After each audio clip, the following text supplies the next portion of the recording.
Me encuentro con el doctor Dávalos, a quien le voy a hacer la entrevista para poder anexar a mi proyecto de investigación. Buenos días, doctor. ¿Qué opina acerca del sistema carcelario antiguo y el actual? Bien, gracias. De acuerdo a la dinámica del país y al asunto político, el sistema penitenciario ha tenido cierta variación, ¿no?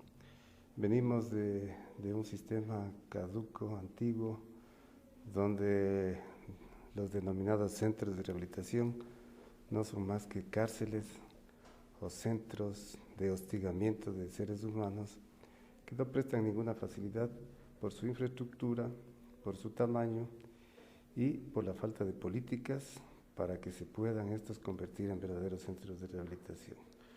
De aquí hace unos 3 años atrás, en algo se ha logrado mejorar, se han cerrado centros carcelarios que no reunían requisitos mínimos, en virtud de que ha habido denuncias ante la Corte Interamericana. Este organismo ha intervenido y ha pedido que el Ecuador mejore las condiciones de los centros de rehabilitación. Actualmente se han construido en Santo Domingo, en Guayaquil y en La Tacunga 3 centros de rehabilitación que reúnen ciertas condiciones básicas para que puedan estar privados de libertad seres humanos. Pero no obstante, la naturaleza en sí de lo que es la rehabilitación todavía no se ha llegado a concretar.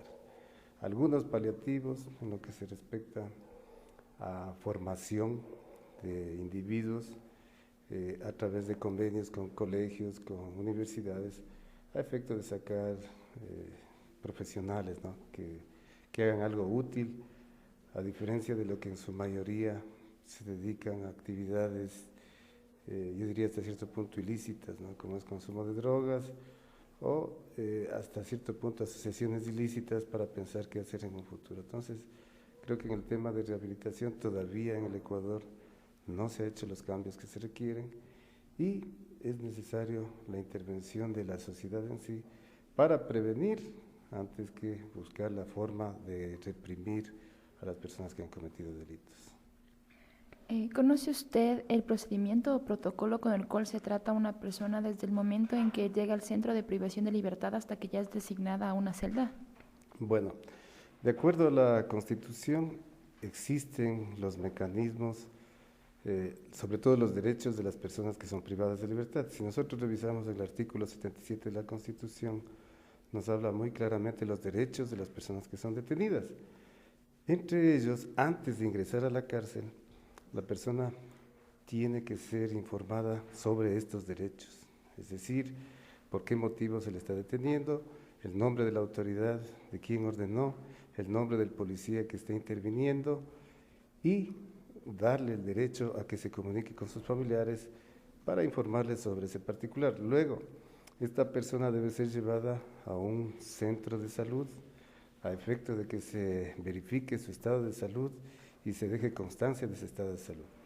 Posteriormente, se hará una audiencia de flagrancia, de formulación de cargos, o se exhibirá la boleta con la cual se le está encarcelando, de la detención, y esta servirá de instrumento para que en el centro de rehabilitación sea admitido, porque de acuerdo a la ley, ninguna persona puede ser admitida en un centro de rehabilitación si no viene con autorización de juez. Antiguamente los señores intendentes, los comisarios y otros personajes del ámbito administrativo privaban de libertad sin ningún fundamento y en las cárceles no se hacía ningún tipo de verificación, simple y llanamente se les recluía. En la actualidad se requiere un requisito que es esta boleta de encarcelación. Una vez que la persona ha ingresado al centro de rehabilitación, es sujeta a llenar todos los datos. Posteriormente, de acuerdo al tipo de falta o si es una prisión preventiva, será ubicado en un pabellón que corresponde a las personas que no tienen sentencia. Pero ya cuando es una persona sentenciada y de acuerdo a la peligrosidad, será trasladada al centro de La Tacunga o puede ser en el centro de Ambato de acuerdo al nivel de peligrosidad. Dentro de las celdas ellos deben tener todos los derechos a una cama, a gozar de la alimentación, servicios básicos y el trato como seres humanos. Creo que eso sería lo importante, ¿no? Entonces, en este reconocimiento médico que se les hace, me imagino que también se desprende todo lo que es la identidad, tanto como de datos informativos que tienen que ver con su nombre, número de cédula y además de su sexo, hablando anatómicamente.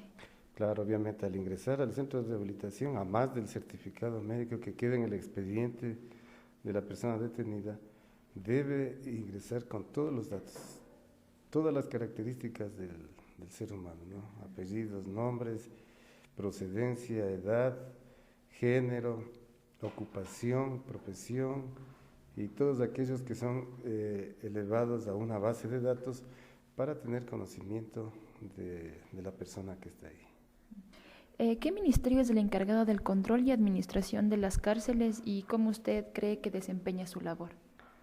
Bueno, este tema se ha manejado desde varias perspectivas. En un principio, las cárceles eran administradas por parte de la Fiscalía. Luego pasaron a ser parte de la función judicial. En la actualidad son parte del Ministerio del Interior. Entonces, el Ministerio del Interior tiene que escoger personal indistinto a la Policía Nacional para la seguridad y custodia de las personas que están recluidas. ¿Qué opina usted de los abusos que se dan a la integridad física y sexual que sufren los travestis dentro de los centros de privación de libertad? Bueno, esto es muy relativo porque en la actualidad ya existe más control. Si existe este tipo de abusos, posiblemente es en lugares donde que el personal no está capacitado, en primer lugar, para llevar un control de estas personas, y en segundo lugar, el espacio físico no debe ser el adecuado y prácticamente les mezclan a todas las personas que ingresan. Yo he notado en varias cárceles del país, producto de una investigación que hice, en que dado el hacinamiento en el que viven, este hacinamiento produce este tipo de infracción contra la vida humana, ¿no? Porque no ha habido solamente casos de abusos sexuales, sino ha habido de muertes. Es por la misma condición física del lugar, no existen espacios adecuados para que ellos puedan desenvolverse, y dada esta, yo diría, mezcla de todos los reclusos, sin distinguir sus calidades, por qué razón están ahí, produce que ciertos agresores, que son agresores sexuales, se abusen de estas personas por su condición, ¿no? Pero últimamente, de lo que yo he escuchado, no es tanto como era antes. Sabemos que y como usted también lo mencionaba, que cuando una persona es detenida no puede ser privada de sus otros derechos que constitucionalmente se reconocen. Por ejemplo, tenemos dentro del derecho de la identidad, no solamente anatómica, sino psicológicamente, cómo la persona se reconoce a sí misma, y dentro de esto podemos decir incluso la vestimenta. ¿Qué opina usted del hecho de que, o sea, varias personas no pueden, o sea, acorde a su inclinación sexual, no pueden vestirse como desean dentro del centro de privación de libertad? El tema de la vestimenta se está regulando porque todos los privados de libertad deberían llevar un uniforme que le proporciona el Estado. En la Tacunga se observa que las personas utilizan un uniforme. Con esto no quiere decir que se esté discriminando a hombres y mujeres, sino al contrario, una regla para poder controlar a las personas, a los visitantes, a las autoridades que llegan allá y a los mismos recluidos. Entonces, a través del uniforme se puede identificar qué tipo de persona es la que está ahí, y pienso que con esto no se discriminaría, porque las cárceles no constituyen un lugar social donde que alguien exhiba su vestimenta, sino al contrario, es un lugar donde que está privado de su libertad, pero goza de los otros derechos. Ahora, es independiente que si a una persona le gusta vestirse de forma femenina o masculina, no creo que nadie le va a prohibir, ¿no? pero de lo que yo tengo entendido, para evitar cualquier situación, se han implementado uniformes que deben utilizar ellos para poder transitar en todas las instalaciones de estos centros de rehabilitación. Y de manera indistinta, si dentro de sus celdas, en los espacios que les permiten utilizar otro tipo de vestimenta, no creo que sea una dificultad el que lo hagan como ellos quieren, ¿no? Conversaba también con un travesti que me comentaba acerca de una experiencia de una amiga cercana a ella que había sido detenida y que, o sea, que había sufrido un poco de abusos a sus derechos y que, o sea, ella decía que esperaba o que quisiera que hubiera como una celda especial para ellos. ¿Usted qué opina? Más allá de considerarse una persona en su género, yo creo que el ser humano no requeriría efectivamente un espacio especial para ellos, ¿no? Yo creo que todos, indistintamente, siendo hombres, mujeres, lesbianas, travestis o lo que sea, ellos deberían tener un trato humano, ¿sí? Porque el abuso que viene de una persona a otra es porque las autoridades permiten y porque no tienen los espacios suficientes. Pero de ahí la tendencia de género que alguien sepa que porque es homosexual o porque es lesbiana van a tratar de abusar de ellos. Creo que esto va más en el orden administrativo.